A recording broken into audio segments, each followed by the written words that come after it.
Hello दोस्तों, मैं Tariq sir आप सभी का स्वागत करता हूं आपके अपने यूट्यूब चैनल बी टॉपर में। सो फ्रेंड, जैसा कि आप सभी को पता है डेली शाम 7 बजे हमारे चैनल पर सीटेट दिसंबर 2024 एग्जाम के लिए प्रिपरेशन स्टार्ट हो चुका है और आज हम करने वाले हैं सीडीपी के कुछ और प्रीवियस ईयर्स के क्वेश्चन, यानी कि सीडीपी हो गया या ईवीएस हो गया या एसएसटी हो गया या साइंस मैथ हो गया। जितना ज़्यादा आप प्रीवियस ईयर्स क्वेश्चन पेपर को सॉल्व करोगे उतना ज़्यादा आपकी तैयारी और अच्छी होगी, क्योंकि भाई ज़्यादा से ज़्यादा क्वेश्चन प्रीवियस ईयर्स से पूछे जाते हैं प्रश्न। तो सबसे पहले अभी हम कुछ दिन प्रीवियस ईयर्स क्वेश्चन सॉल्व करेंगे, उसके बाद हम टॉपिक वाइज थ्योरी कवर करेंगे, उसके बाद हम प्रैक्टिस सेट कवर करेंगे, हमारी तैयारी कंप्लीट हो जाएगी। तो इस तरीके से हम एक और सेट लेकर आए हैं सीडीपी एंड पेडागोजी के कुछ क्वेश्चन। तो आइए क्लास को स्टार्ट करते हैं। सभी लोग क्लास को लाइक एंड शेयर करें। चैनल पर अगर नए हो आप तो चैनल को सब्सक्राइब करके बेल आइकन को जरूर ऑन कर लेना। चलिए शुरू करते हैं, सभी लोग शेयर कर दीजिए। चलिए पहला क्वेश्चन देख सकते हैं यहाँ पर। पहला प्रश्न देखिए क्या कहा गया है। चलिए पहला प्रश्न है, निम्नलिखित में से कौन सा स्थूलगामक कौशल का उदाहरण है। स्थूलगामक कौशल का उदाहरण है, जल्दी से आप लोग बताइए। स्थूल मतलब ग्रॉस, ठीक है। तो यहां पर क्या हो जाएगा, चित्र बनाना, सुई पकड़ना, तेज चलना या फिर धागे में मोती पिरोना, ठीक है। तो यहाँ पर कुछ दो तरीके से होता है, एक स्थूल गामक होता है और एक सूक्ष्म गामक होता है, ठीक है। स्थूल गामक में क्या होता है कि हमारी जो मांसपेशियां होती है, बड़े मांसपेशियां कार्य करती हैं किसी काम को, जैसे हाथ हो गया, ठीक है, जांग हो गया आपका, ठीक है, ये सारे काम कर रहे हैं। अगर इससे काम हो रहा है तो वो आपका क्या हो जाएगा, स्थूल गामक हो जाएगा। अगर सूक्ष्म गामक की बात करें तो इसमें उंगलियों का काम है, ठीक है, पैर की उंगलियों से कोई काम लिया जा रहा है, पेन से लिखा जा रहा है। तो ये सारे काम जो छोटे मांसपेशियों से हो रहे हैं उनको सूक्ष्म गामक कहते हैं। और स्थूल गामक जिनसे बड़े मांसपेशियों से अगर आप कोई कार्य कर रहे हो तो उसको स्थूल गामक कहते हैं, ठीक है। तो इसमें बताइए कौन सा ऐसा कार्य है जिसमें बड़े आपके मांसपेशियां काम कर रही हैं। तो क्या चित्र बनाना क्या हो जाएगा भैया, चित्र बनाना तो आपको मैंने बताया ना, सूक्ष्म गामक हो जाएगा। क्या हो जाएगा, सूक्ष्म गामक में आ जाएगा ये, ठीक है, बहुत बढ़िया। क्या हो जाएगा, सूक्ष्म गामक का उदाहरण है ये। चित्र बनाना, लिखना, ठीक है, ये सब क्या हो जाएगा आपका, चित्र बनाना, सुई पकड़ना, ये भी आपका सूक्ष्म गामक में आएगा।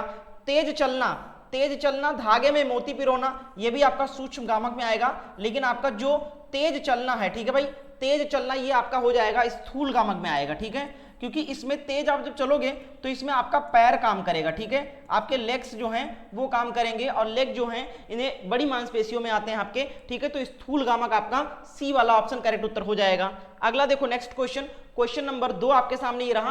प्रश्न देखिए क्या है, विकास का अधोगामी सिद्धांत बताता है कि विकास किस ओर से किस तरफ बढ़ता है, ठीक है।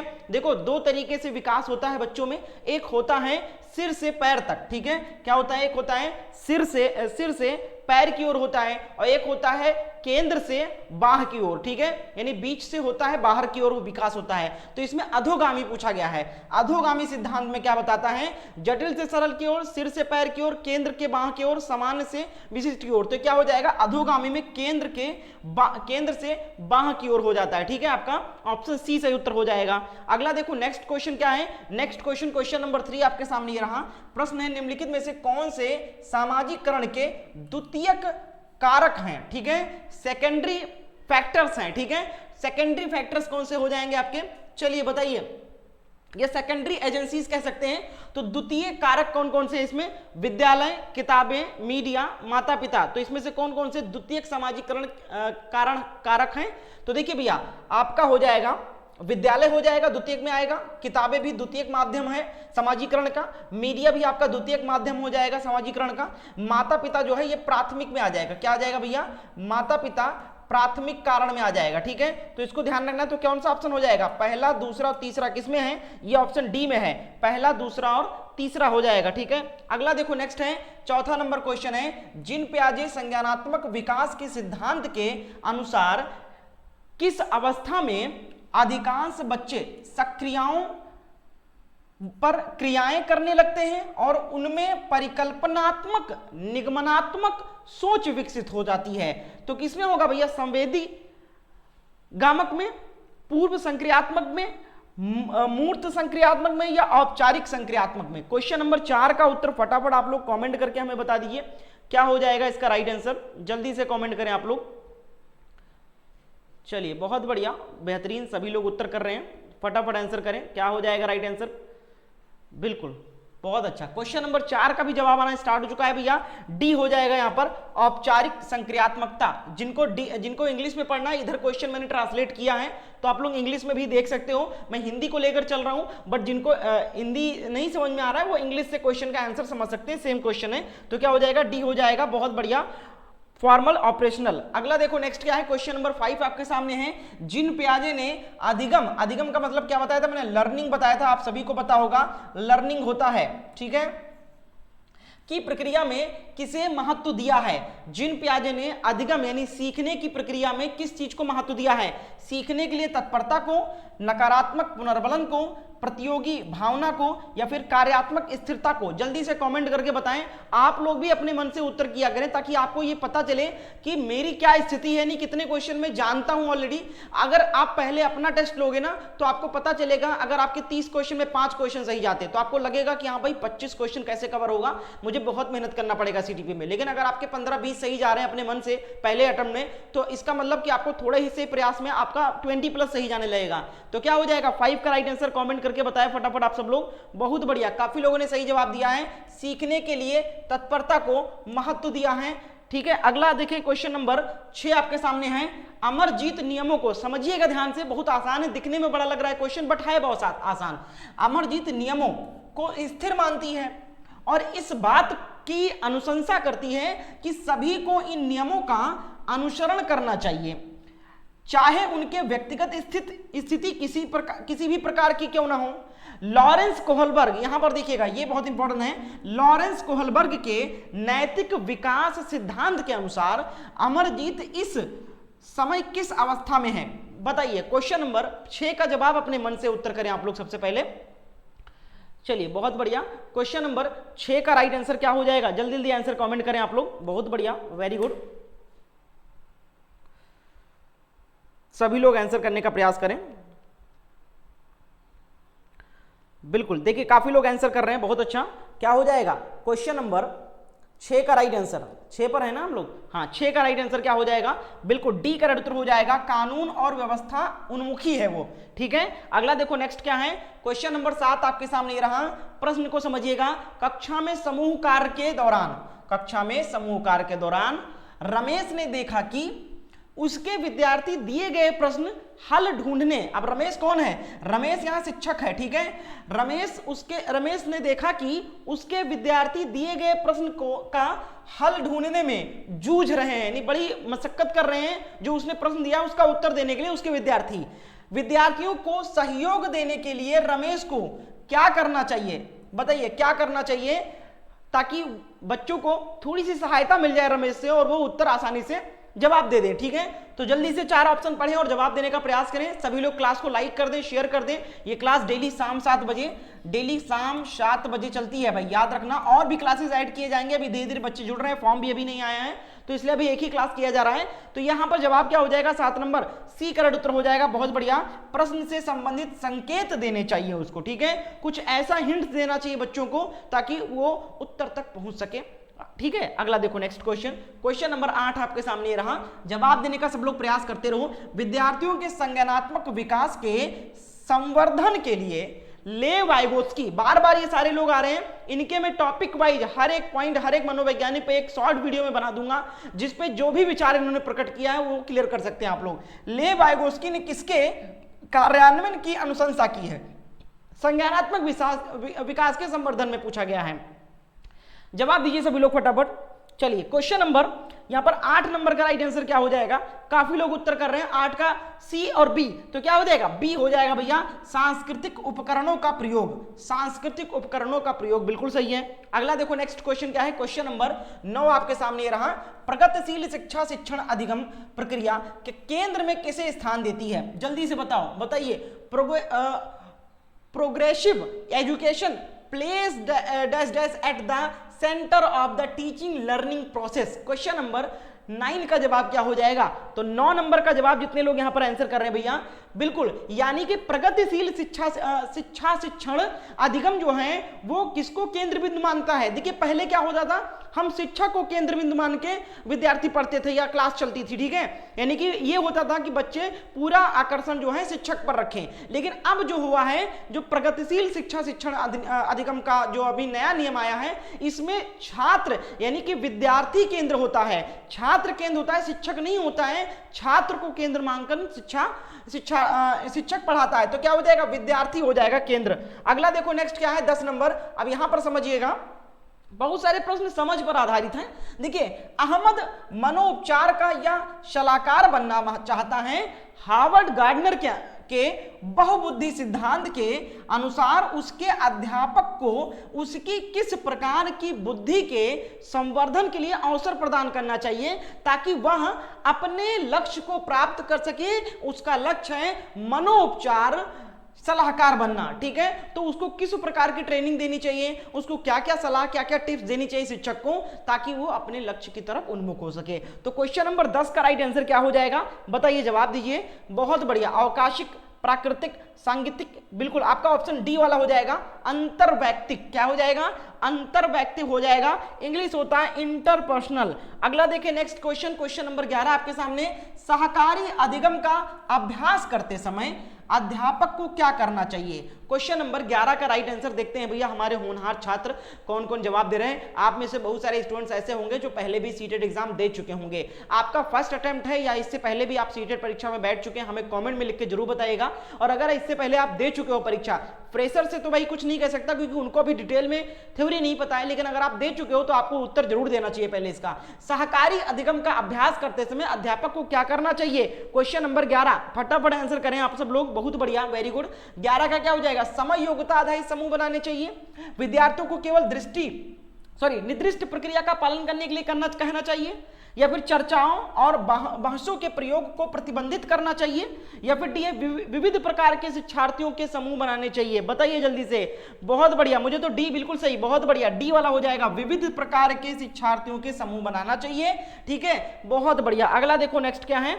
सहकारी अधिगम, यानी सहकारी अधिगम का मतलब हो गया कि जिसमें एक दूसरे के सहयोग से हम कुछ सीखते हो, ठीक है। अगर ऐसा कुछ आप सिखाना चाहते हो कि जिससे एक दूसरे से सहयोग के साथ सीखें, तो उसके लिए आपको विभिन्न या विविध प्रकार के शिक्षार्थियों को, यानी कि कोई बच्चा किसी दूसरे वर्ग से आता है, कोई बच्चा किसी दूसरे क्लास से आता है, कोई बच्चा किसी ऊपर क्लास से है, तो सभी मिक्सअप करके आप करोगे तो काफी कुछ सीखने को एक दूसरे से मिलेगा बच्चों को, ठीक है। अगला देखो नेक्स्ट क्या है? 12 नंबर प्रश्न है, क्रिकेट पर कक्षा चर्चा के दौरान अध्यापक लड़कों को लड़कियों की तुलना में अधिक अवसर दे रहे हैं, इस प्रकार वे क्या कर रहे हैं? बहुत इंपॉर्टेंट प्रश्न है एक शिक्षक को लेकर। अगर आप प्राइमरी या जूनियर के टीचर बनना चाहते हैं तो इस प्रश्न का उत्तर अपने मन से दीजिएगा, बहुत बढ़िया प्रश्न है। क्रिकेट पर कक्षा चर्चा के दौरान, यानी एक अध्यापक है जो अपने स्टूडेंट्स के साथ में क्रिकेट पे चर्चा कर रहा है अपने क्लास से, यानी अपने बच्चों के साथ में, लेकिन जिसमें वह क्या कर रहा है कि लड़कों को लड़कियों की तुलना में अधिक अवसर दे रहा है बोलने के लिए, ठीक है।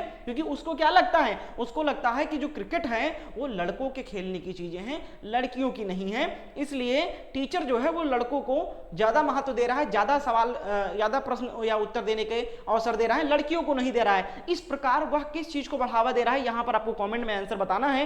क्वेश्चन नंबर 12, हाँ 12 का जवाब दीजिए फटाफट आप लोग। तो 12 का क्या हो जाएगा भैया? लैंगिक पक्षपात कर रहा है, लैंगिक पक्षपात का अभ्यास कर रहा है, और वहां जेंडर यानी कि आपका जेंडर रूढ़िवादिता का की ओर संकेत कर रहा है, ठीक है। तो लैंगिक पक्षपात कर रहा है जो कि गलत है। लड़कियां भी क्रिकेट खेलती हैं, वुमेन्स क्रिकेट होता है, वुमेन्स आईपीएल होता है, सब कुछ होता है, ऐसा कुछ नहीं है। जैसे मैंने एक दिन बताया नहीं था कि हम जेंडर से हम किसी प्रोफेशन को जोड़ लेते हैं। अगर हम नर्स शब्द का प्रयोग करते हैं तो आपके मन में सिर्फ लड़की नर्स आती है कि लड़कियां नर्स होती है, ऐसा कुछ नहीं, लड़के भी होते हैं। तो उसी प्रकार ये जेंडर को बढ़ावा देता है, जेंडर रूढ़िवादिता को। अगला देखो 13 नंबर प्रश्न है, विविध प्रकार के शिक्षार्थियों की कक्षा में अध्यापक को क्या करना करना चाहिए? देखिए, विविध प्रकार के शिक्षार्थियों की कक्षा में, जिसमें अलग अलग क्षेत्र से बच्चे आ रहे हैं, यानी समावेशी कक्षा है वहाँ, उसमें कई प्रकार के बच्चे हैं, कुछ स्पेशल चाइल्ड भी हैं, कुछ धीमी गति से सीखने वाले बच्चे भी हैं, कुछ तेज बुद्धि के हैं, कुछ मंद बुद्धि के हैं,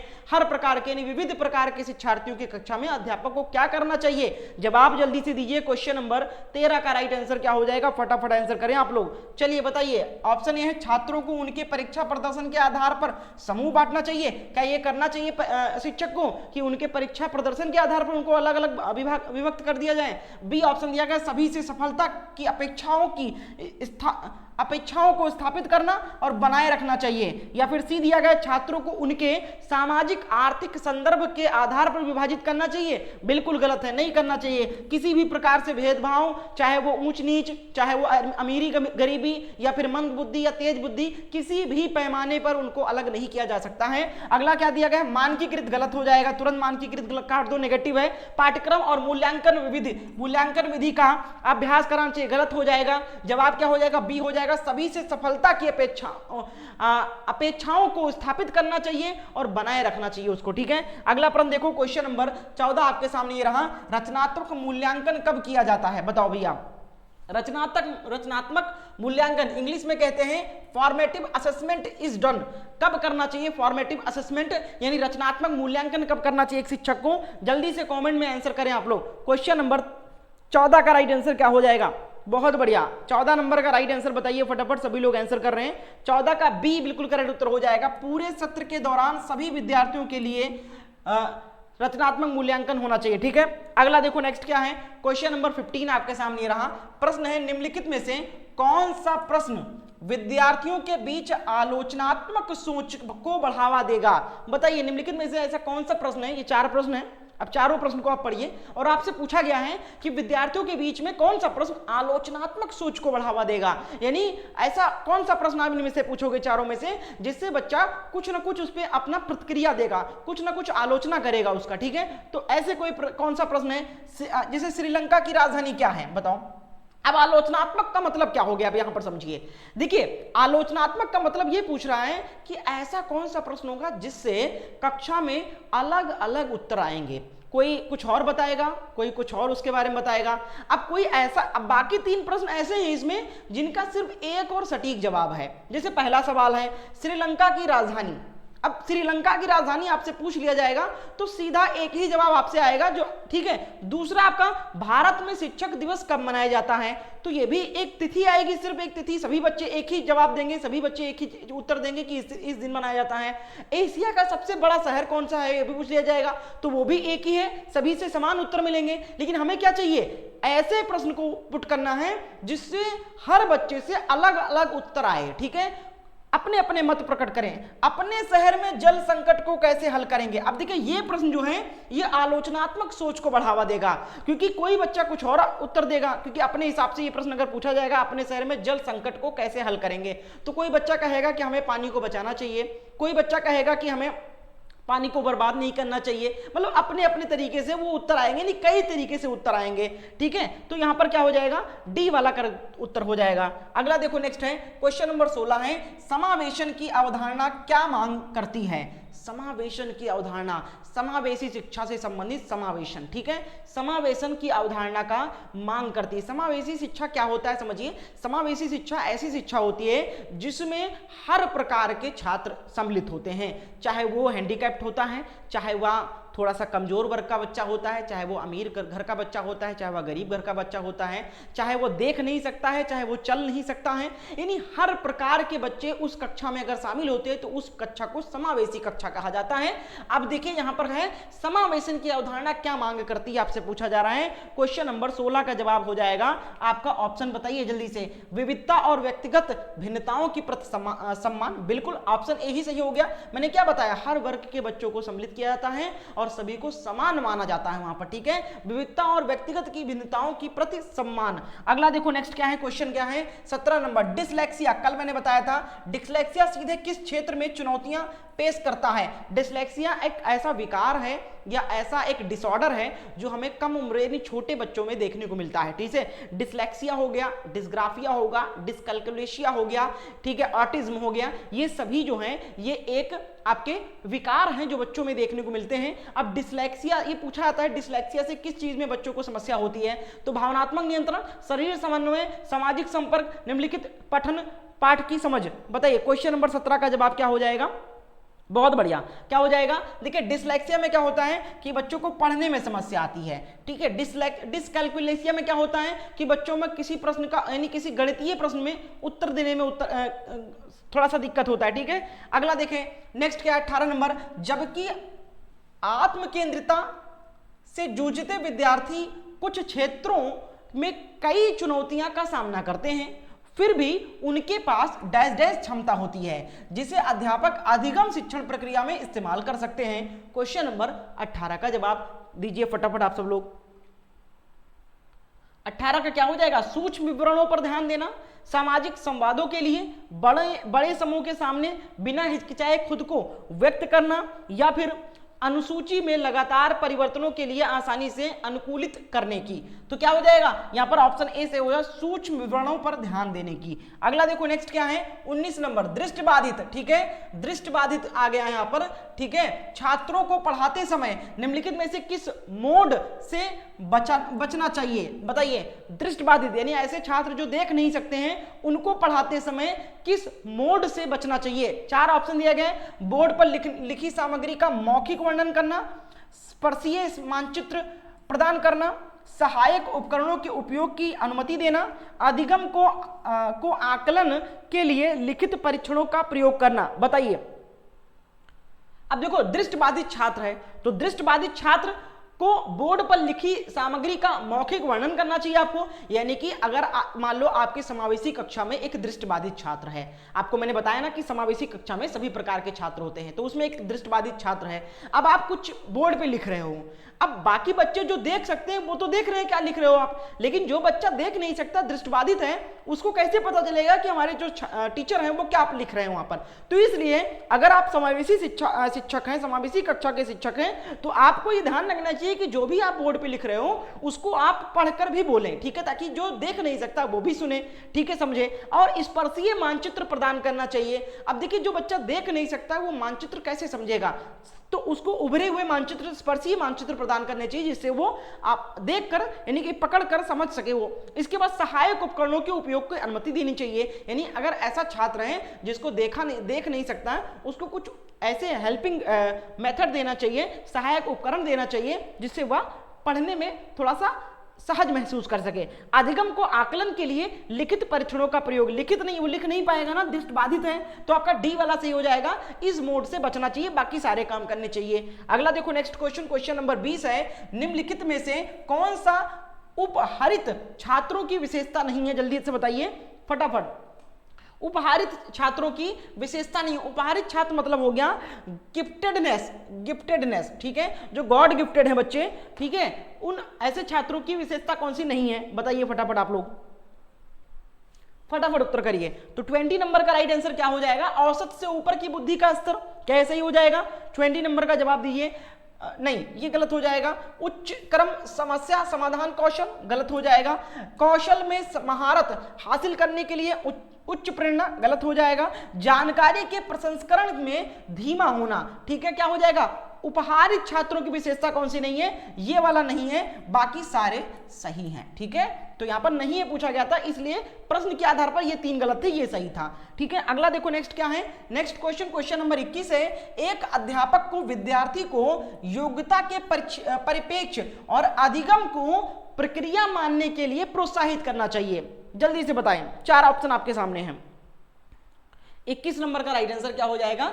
बताइए। एक अध्यापक को विद्यार्थी को योग्यता के परिप्रेक्ष्य और अधिगम को प्रक्रिया मानने के लिए प्रोत्साहित करना चाहिए। तो यहां पर क्या हो जाएगा? वृद्धिबोधक एक सक्रिय, क्या हो जाएगा? बताइए 21 नंबर का क्या हो जाएगा? बहुत बढ़िया।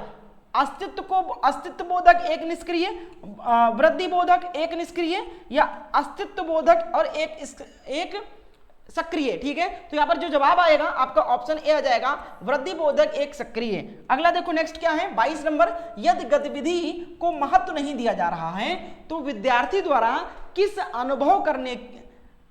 अनुभव करने की संभावना है। बताइए, यदि गतिविधि को महत्व नहीं दिया जा रहा है, यानी कोई भी एक्टिविटी को इंपॉर्टेंस नहीं दिया जा रहा है, तो विद्यार्थी द्वारा किस चीज की अनुभव करने की संभावना है।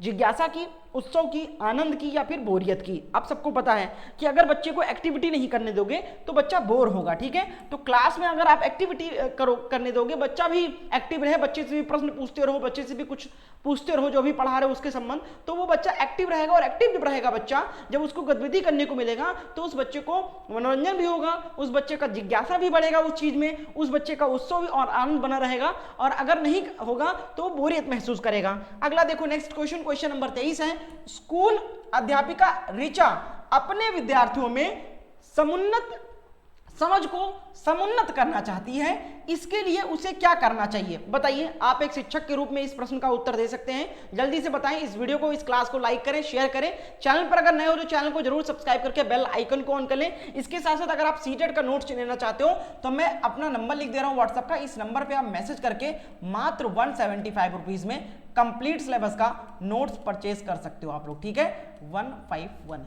ये नंबर है, 7007647151। इस नंबर पे व्हाट्सएप पर मैसेज करिए। पेपर 1 पेपर 2 सभी का नोट्स अवेलेबल है मात्र 199 रुपए में, ठीक है।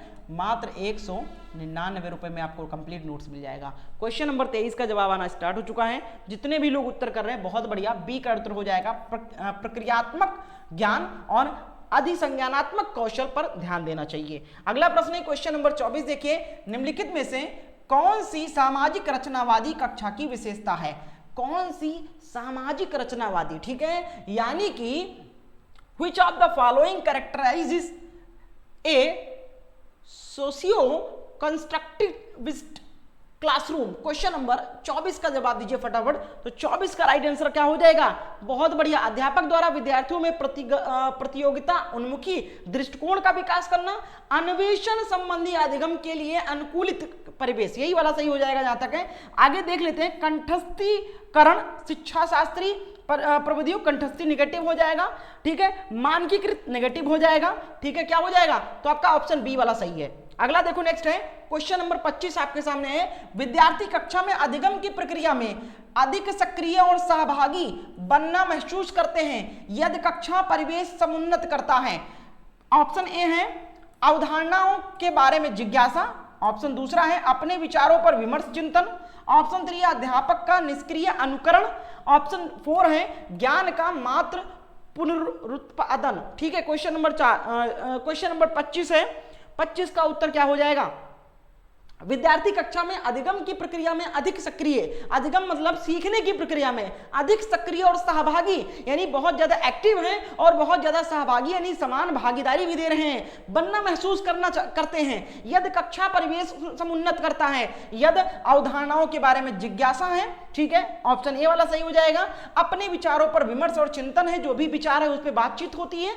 अध्यापक निष्क्रिय गलत हो जाएगा, नेगेटिव है। ज्ञान का मात्र पुनरुत्पादन गलत हो जाएगा। तो ऑप्शन ए और बी यानी ऑप्शन पहला और दूसरा सही है, पहला दूसरा ऑप्शन ए में सही है, तो ये वाला सही हो जाएगा। अगला देखो नेक्स्ट क्वेश्चन नंबर 26 है, विद्यार्थियों के अधिगम को सहज सुगम बनाने के लिए अध्यापक को किस प्रकार की गतिविधियों का संचालन करना चाहिए। अब यहां पर इस प्रश्न में पूछा जा रहा है आपसे कि विद्यार्थियों की सीखने, अधिगम का मतलब सीखना, सीखने को सहज मतलब आसान, सुगम मतलब बहुत मतलब आसान हो वहां पहुंचना, सीखने से बनाने के लिए अध्यापक को किस प्रकार की गतिविधियों का संचालन करना चाहिए जो उनके प्रतिदिन के जीवन के लिए प्रासंगिक हो। क्या ये सही है?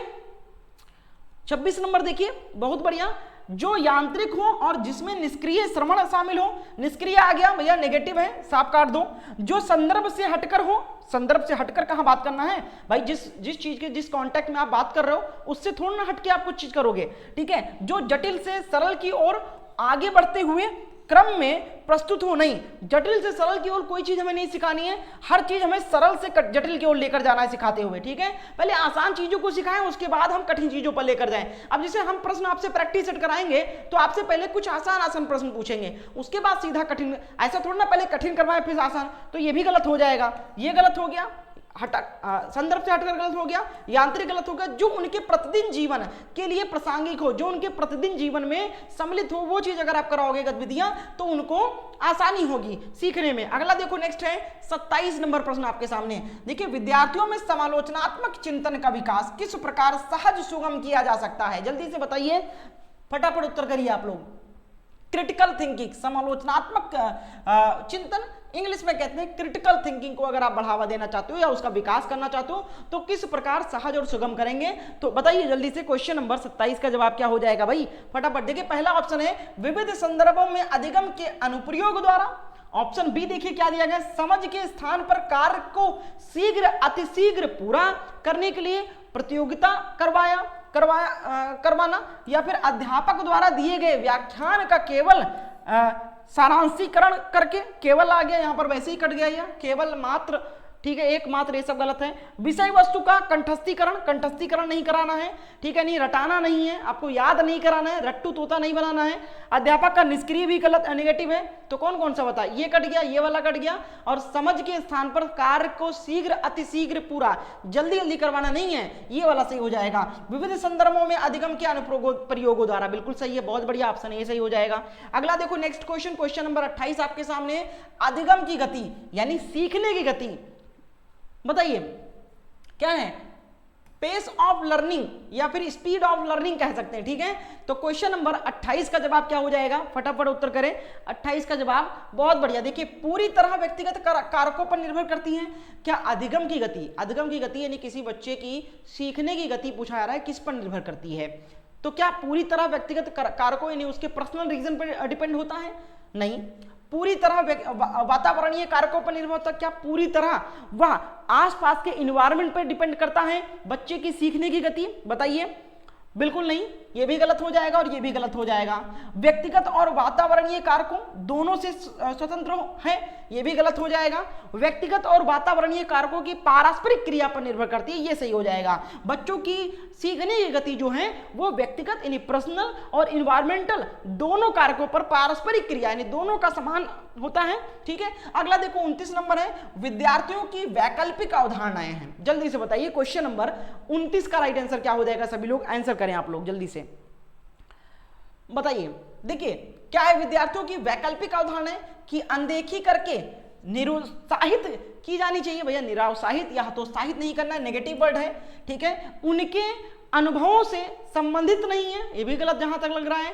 हमेशा अत्यंत गलत होती है, ये भी गलत है। तार्किहीन चिंतन प्रक्रिया को दर्शाती है। अर्थ निर्माण की प्रक्रियाओं में गढ़ी गई सहज संरचनाओं को दर्शाती है। विद्यार्थियों को वैकल्पिक यही वाला सही हो जाएगा, डी सही है भैया।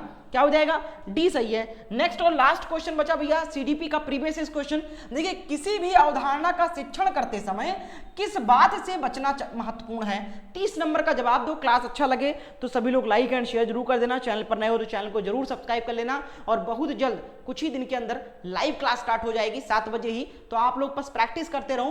30 नंबर, किसी भी अवधारणा का शिक्षण करते समय किस बात से बचाव महत्वपूर्ण है? अवधारणाओं के विभिन्न पहलुओं के मध्य संबद्धता स्थापित करके, कारक प्रभाव संबंधों को रेखांकित करके, अवधारणाओं को गैर उदाहरणों के साथ प्रस्तुत करना, संप्रत्ययों के विषय वस्तु के और जानकारियों के संबंधित खंडों के रूप में प्रस्तुत करना। सही जवाब हो जाएगा ऑप्शन बी हो जाएगा, कारक प्रभाव संबंधों को रेखांकित करना। ऑप्शन बी यहां पर बिल्कुल सही उत्तर हो जाएगा। उम्मीद करते हैं यह क्लास आपको काफी अच्छी लगी होगी। अगर पसंद आई है तो लाइक करें, शेयर करें। चैनल पर अगर नए हो तो चैनल को सब्सक्राइब करके बेल आइकन को ऑन कर लें। और अगर इस क्लास की पीडीएफ फाइल अगर आप चाहते हो तो हमारे इसी क्लास के नीचे डिस्क्रिप्शन बॉक्स में आपको टेलीग्राम ग्रुप का लिंक मिल जाएगा। तो टेलीग्राम ग्रुप से आप लोग इस क्लास की पीडीएफ डाउनलोड कर सकते हो और इसको याद कर सकते हो। बहुत बहुत शुक्रिया वीडियो को अंत तक देखने को। मिलते हैं नेक्स्ट डे नेक्स्ट क्लास में।